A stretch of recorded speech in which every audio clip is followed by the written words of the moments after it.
Hey there, you guys. Welcome back to Around the Bend. This is the final video in our southbound journey. In fact, we both happen to be wearing our No Boundaries logo graphic shirt. We did not plan that. It just kind of happened that way. Yep. So anyways, this is our last video covering southbound, which was a journey from selling our home and moving into our travel trailer and getting to warm weather. And if you've been following along this journey, there's several stops along the way that we've shared videos on and just information. And then our last video was just kind of a day in the life of South Padre. It was a fun day. Most of our days are either full of recreation or leisure of some sort. Obviously, we do some adulting occasionally as well, but that's not much fun, so we don't record or share that information. But we did also want to kind of conclude the southbound videos with a little bit more information about South Padre.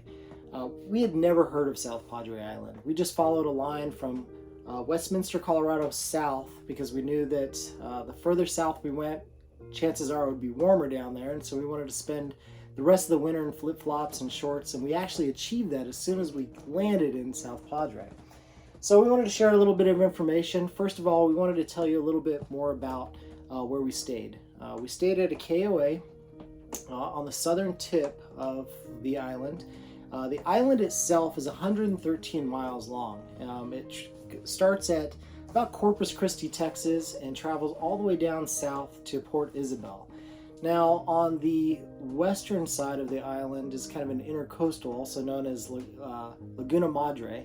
And on the eastern side of the island is the Gulf of Mexico and white sandy beaches, and it's known for its calm, warm waters, which is just absolutely beautiful down there. We stayed at the very southern tip, and that's considered South Padre, and as far as I could tell, South Padre is about 10 miles from that southern tip up until the road ends, and it does just end at these sand dunes. I rode my bike up there, and then we later explored it in the truck and played at the beaches and so forth. So that South Padre section is about 10 miles long, and most of it's completely undeveloped. So the further north you go, the more remote it becomes, which is really neat. What else? Oh, I guess at the widest point of the island, it's 1.3 miles wide. And most parts of the island, it's not even that wide. You can see the Gulf side as well as the intercoastal side or the Laguna Madre side. And it's a normal beach town, so as you drive the street up and down, it's lined with restaurants and resorts and hotels and, you know, lots of homes and stuff, but it's definitely a beach town. Yeah, absolutely. Definitely a resort town. Mm-hmm. Things to do. One of the first things we did when we got to camp and set up and we wanted to explore, we found that SpaceX was close by. It was about 45 minutes south, right on the border of the United States and Mexico, and we drove up really not knowing what to expect, but you drive right up to Elon Musk's starbase, and you can drive right up to these rockets, or what does he call them? I don't remember what he calls them, but they're actually lawn ornaments. They're just ornaments that he has sitting there that are rockets. They look like rockets to me, but that's where they're actually also building rockets for research and development, as well as for missions, for Starlink and other missions that Elon Musk is working on. So it was pretty incredible. And they actually do launches from there. So we had heard stories from people at the KOA that they've seen launches. You can see them from the beach or from the KOA, and they've done launches. But I think there was supposed to be one while we were there, but they had postponed it till May or June or something. Dang it. I know, that would have been so cool. That would have been great. We could see the launch pad from our campground on South Padre. So once we drove over there, we had a better understanding of what was going on, and we were watching them assemble rockets and disassemble rockets and just part of their R&D, whatever they're doing over there. It's pretty cool. Yeah, if you're in the area, it's in Boca Chica, which is, I think it took us 45 minutes, maybe at the max, to drive there. So definitely worth the drive. Absolutely. That was a good stop. What else? You know, one of the other things that we really didn't expect, but we liked there's a turtle sanctuary. So we didn't actually pay to tour the turtle sanctuary, but there was one day we were just hanging out in the sun outside of our camper, and a guy walked by with his dog, and he said, "Hey, I just learned that in 30 minutes they're doing a turtle release at the turtle sanctuary." So, well, of course we jumped in our truck and headed down there, not knowing what to expect. And I think what we did expect was, when you hear of like a turtle release, it's like the little baby turtles and they're all running towards the ocean, which we had never experienced. So that's kind of what we expected. But anyways, it was super cool. It wasn't that. It was more of the larger turtles from the sanctuary being hand carried back to the water to be released. So yeah, this is a big deal. There's cameras, people lined up.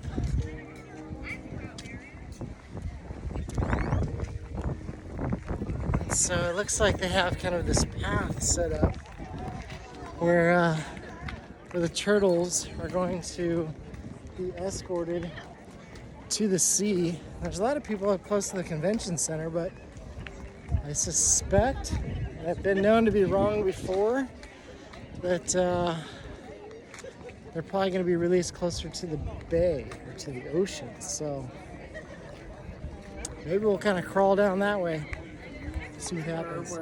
I think there were 6 of them that had been beached. So for whatever reason, they had been beached and people reported them or called them in. The turtle sanctuary went and grabbed them and then rehabbed them if needed. And then at some point when they felt they were ready, they were released back to the water. And one of the stories they did tell was that if a turtle, they do tag them somehow, and if a turtle is beached, I think it was 6 times. Yeah, well, one of the turtles didn't want to leave the sanctuary. Yeah. Apparently the free meals and lodging was preferred over the wild ocean. Yeah. So it would go into the Laguna Madre, go around the southern part of the island, Yeah. and then it would end up kind of near UFO Beach, which, if you watched our previous video, that's where that turtle keeps ending up. Right, so this was I think it's the 6th release of this particular turtle, and they said if it's beached again, it's just going to live at the sanctuary, because obviously it doesn't want to, but Permanent residence. yeah, so that was kind of cool. Yeah, swimmer.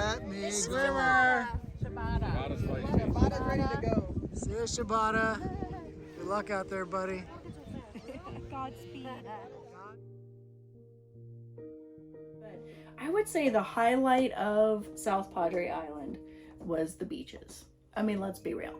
And so Without a doubt. yeah, without a doubt. So the cool thing about South Padre is the Gulf of Mexico, so the beach is contiguous. So it's not separated by resorts, it's all access. And we actually rode our mountain bikes on the actual beach, for miles on it without stopping. So, it's all public beach, which is really cool. I really liked that the beaches were different every single day. That's one of the things we commented on, every day was, depending on the weather or the wind or if the rain or the tides or whatever. So some days there would be a ton of seashells, some days less seashells. I felt like the beach looked different every single day. Not trashed, very clean beach. Yeah, very family friendly. It's dog friendly with dogs on leashes, which is really cool because not all beaches are, as you know, in the United States. And so we thought that was really cool. There's plenty of space for everybody. Down by the resorts, of course, we were there during spring break. So down near the resorts, it was a lot more packed than, on the very tip or, in some of the more remote areas. But Yeah. there's public areas, there's restrooms along the way, there's bars and restaurants if you want a drink or a bite to eat. So plenty to do, family friendly, highly recommend. And coming from not knowing anything about the beaches and what to expect, we were pleasantly surprised. So Agreed. Yeah, the beaches were amazing for walking, for riding our bikes, and then at the northern end of the beach, a lot of people drive onto the beach, so it's county access. If you watched the previous video, you paid $14 to get onto the beach, and they give you a trash bag. You spend the day out there, collect your own trash, collect other trash that you may find, and when you haul your trash out, they give you $2 back. Just an effort to keep the beaches clean. But you can drive up that beach. I don't know how much further you can drive up there, but yeah. it's just, like she said, continuous. It's ongoing. Yeah, really cool. Water temperature while we were there, March, April, was 72 degrees. So a little bit chilly, but a lot of children were playing in it. Not so many adults, but a lot of children were playing in it. I was in it. You were in it because you're a child. Yeah, at heart. For At sure. heart. So, anyways, great beaches. We talked earlier that it's known for its calm waters. Well, we have to admit that while we were there, it was not that calm. And we have talked to other people that said that normally it's calm waters. So we never experienced the calm waters. It wasn't crazy, but there were surfers and a ton of windsurfers out there. So it definitely wasn't calm as other people say that it gets sometimes. So Absolutely. Yeah. And if you don't like traveling the beach, there is a road that runs up right through the middle through Main Town, and then Laguna Street runs along the Gulf of Mexico side, and there's a nice bike lane that runs up and down that as well. So you can bike or walk up and down that road. And then on the Laguna Madre side, there's Gulf Street, which hits a lot of really neat restaurants and kind of bars along that strip on the western side. something for everybody, for sure. Absolutely. Yep. So beach is amazing. Yep. We're kind of hunting national parks along our journey as well, just for information and education and history. And we came across Palo Alto battlefield, which was a really neat story. Obviously, kind of a sad story, and I have a lot of questions about the whole battlefield experience. But in summary, it was about 45 minutes from where we were camping, national park, and it was the first battle between the U.S. and Mexico in a dispute about the boundary of where the U.S. starts and where Mexico starts. The U.S. had claimed that it started at the Rio Grande River, and a battle took place on this battlefield, and it was the first of many over 2 years, and the U.S. or Americans were victorious in that battle, and eventually it ended up kind of close to Mexico City before everybody settled on what that territory would look like, and making the Rio Grande that boundary between Mexico and the United States. So interesting history there. Kind of neat just to read about it and learn about it and actually see where the two battle lines were lined up. So that's a neat stop, I think, if you're in the area. It's in Brownsville. It's in Brownsville. And then on our way back, there's a bunch of shrimp outlets. So you can get jumbo shrimp right off the shrimping boats. There's probably 2 or 3 different places you can stop to get shrimp. And we picked up 3 pounds. We took us about 4 weeks to get through it all. It was delicious. We grilled it. We put it in fettuccine. We're like the bubble gum of shrimps. That's right. We really enjoyed the fresh shrimp and made a bunch of recipes with it. So that was a lot of fun. A must do. So kind of some of our favorite things and places. I mean, we said that we stayed at the KOA, and the KOA was okay. I may not stay there again in the future. There's also a park just south of the KOA, closer to the ocean. It was Isla Blanca County Park, and I would probably try to stay there in the future. And then there's another park kind of north about 5 or 6 miles, which is much smaller, probably more difficult to get into. And then there's actually boondocking up on the county beach access, and then on the Laguna Madre side, no charge boondocking up there as well. The kind of the party location on Padre is Claytons. It's Texas' largest beach bar. Yeah. It's huge. They've got a stage there. During spring break, they had concerts going. We didn't hear anything because it was just a few miles north of us. But when we were traveling down there to either walk the beach or drive by, it was a happening place during spring break. As a matter of fact, it was even happening after spring break. That was just kind of the party central. Yeah. So check out Clayton's if you're down there. Yeah. It's a fun spot. Really cool. What else? What was our favorite eatery down there? All of them. Great food. There are, being a beach town, a resort town, there's a ton of restaurants and bars, and of course we didn't hit them all, but we hit quite a few. And there was some in particular that we frequented like several times during our month stay there, but I think the one that sticks out in my mind was Lobo del Mar. So there's like a group of bars and restaurants right along the Laguna Madre, so you can sit outside overlooking the water. There's fishing boats that come in. We saw some dolphins while sitting out there enjoying our breakfast or lunch, and pretty cool. They had good food, good drinks, good vibe, good Bloody Marys in the mornings, $3. Like delightful. Yeah, And then- affordable adult drinks, coldest adult drinks anywhere they have that we've live found. music in the afternoons, in the evenings, every day at sunset. They do bagpipes and they play some kind of American songs. That's not the right term, but American patriotic anthem. songs. That's what. Patriotic, Yes.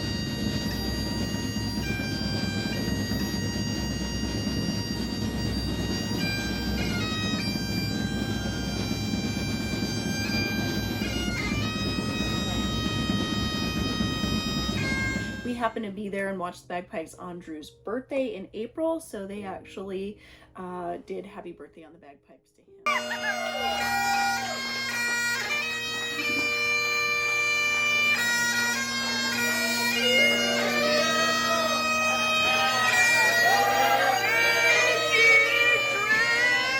That was cool. Super That was a neat cool. experience. Next door to that, we went to Longboards a couple times to enjoy an afternoon brewski in the sun overlooking the water too. Anyways, there's a ton of those just along the water. Pick your flavor, and they're all super great. So, Absolutely. what about Joe's Oysters? So when we were down there, we ran into we made some great friends down there. And they head down there every year to winter. And they shared some of their favorite restaurants with us, and we ended up going with them a couple times. One was Joe's, and on Wednesday nights, Joe's has half price or close to half price oysters on a half shell. And I'm an oyster fan, and the price was right, and these oysters were huge and they were delicious. So we hit Joe's a couple times while we were down there. When we say half price, I don't know if it's a half price, but it was $7.99 for a dozen large oysters. So definitely a steal. I think so. And their meals, because I don't eat oysters, and I got meals with fish or shrimp or whatever, and they're still very reasonable. Yeah. Very, very reasonable. Yeah. Absolutely. It's a local favorite. And then there's a place called Tom and Jerry's on the main drag through town, and they have Taco Tuesdays. And so at the time that we were there, it was $5.99 for 2 tacos, 3 tacos, beans and rice. Oh no, it was a special kind of bean. What was it called? Charo beans. Beans. I think just delicious beans. And rice. And there's bacon in the beans. So Taco Tuesday in South Padre, it's at Tom and Jerry's. I hope you get to experience it because it was delightful. It was very good. It was very good. And we went to the brewery. There is a brewery in town. And South Padre Brewery. South Padre Brewery, and enjoyed Good their beers, beer. good burgers. And people had told us that their burgers were delicious, and I would have to agree. But there were other restaurants that we went to. I mean, depending on your food choices, there's everything to choose from. Yeah. So We barely touched the surface Oh, when we were there. absolutely. Yeah. But, I think for us, we are foodies, and we do love, a nice ice cold beer and, some good food. But it's all about the atmosphere for us. And so we tended to go back to the ones that were on the water that you could sit outside overlooking the water. So plenty of choices there. Even during spring break, never a wait. Mm-mm. We could get a table anytime. Mhm. We didn't have to stand in line. The roads were not overly congested. Not too bad. It's kind of a nice little secret down there, I think, in South Padre still. I don't know if it's a secret, but Not a secret, but it's just not as congested and as crazy as It most wasn't. Beach towns, touristy beach towns, Yeah. in my opinion. it wasn't bad. No. Nope. So we may end up going back there next winter. I don't know. If we continue this journey and live in our travel trailer in 10 months from now or less, we've got to figure out a place to winter. And South Padre is definitely high on our list. And if you're planning a trip down there or thinking about going down there, ask us questions. We might be able to help guide your trip or help you better understand what to expect when you get down there. But Yeah. and maybe we'll see you down there.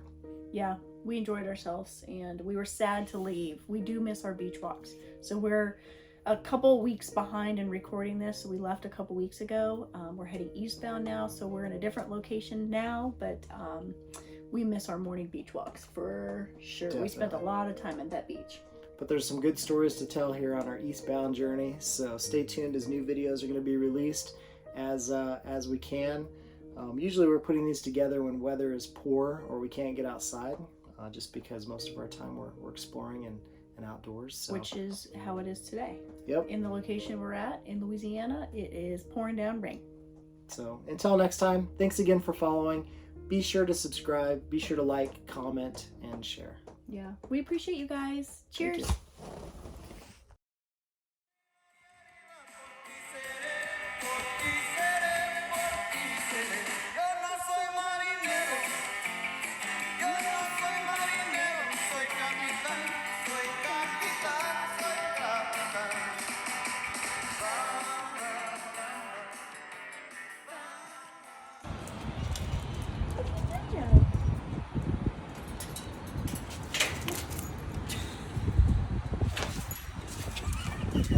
Roger, you're aggressive, buddy.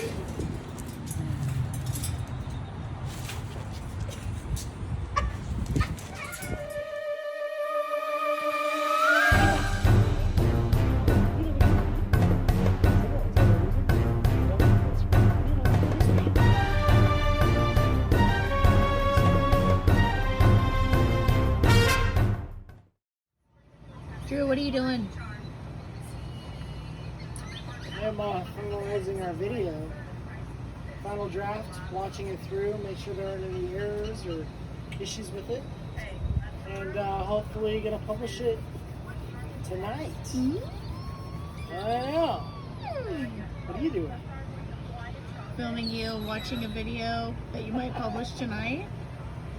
Nice. Let's edit that. Okay. Wait, just one more thing I wanted to add. So we had a mud fight. Well, I had a mud fight and I won. There's mud all over Drew and not on me. So I won.